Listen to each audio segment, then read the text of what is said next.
internetka ee bbcsomali.com.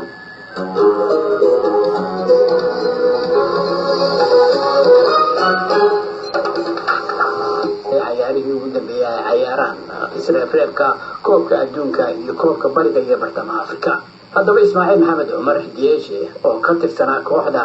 xulka qaranka ee Soomaaliya ayaa Farxaan Maxamed Jimcaale waxa uu weydiiyey waayo aragnimadiisa iyo waxyaabaha uu arko inay ka khaldan yihiin kooxda Soomaaliya. أنا أركض هرمر أنا أدري إلا سماه وأنا يحرك الصومالي حوك ساران under 21 كا under 17 كا ويا أيها أشتغل يعني أرضي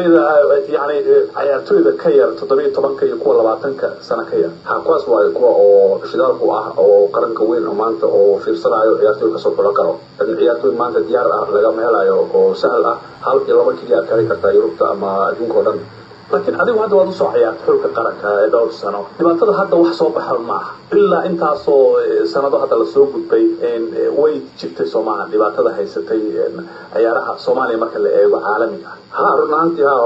runtii horta marxalad weyn waa ku jirnay oo wadankii waa ogtahay xaaladiisa oo wax sahal ma ahan xiriirka kulay oo dadaal way sameeyeen intii awoodooda qaban karaan way qabteen laakiin insha Allah waxaan rajaynaynaa guushan maanta weyn ay qabteen magacan ay dadaaleen muujiyeen waa anigii hadda inaan wax qabanaa oo insha Allah oo booskii la buuxiyaa maanta adduunka wax lagu horumar waa ogtahay waa ilmaha yaryar sidee ku yimaadaan adigoo kale hadda xulka sad ku soo gashay waxaad leedahay xooga hal la saaro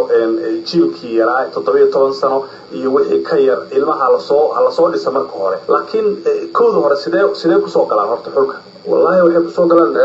si sahlan qofku waa inuu ka soo bilaabo naadiyalka oo horyaalada xamar oo kale ama wadamada qaxootiga ugu yaal wada joogan waa in laga wada dheelaa kadib masaasoo qofkii ku soo gaari kara xiriirka Soomaaliya maanta awood uma lahayn maanta inay ciyaartooy wada aruuriyaan meel geeyaan ama wax ay ku tababaraan hataa ay siiyaan lacag ama ay qoraan ma awoodin marxaladda lagu jiray aan soo marnay wala maanta step kale ay ku jirnaa wadankii uu isbedelay horumar la sameeyay laakiin markasta uu qaranka Soomaaliya aniga waxaan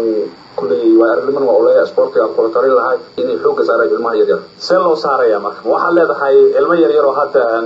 kubadda cagta hal baro sidee macnaha qaabkeed isleedahay waa lagu horumarin karaa maanta sportiga horumar uu ka sameeyay xogaa Muqdisho iyo Soomaaliya oo dhan dhinac walba fiiriso wala dadka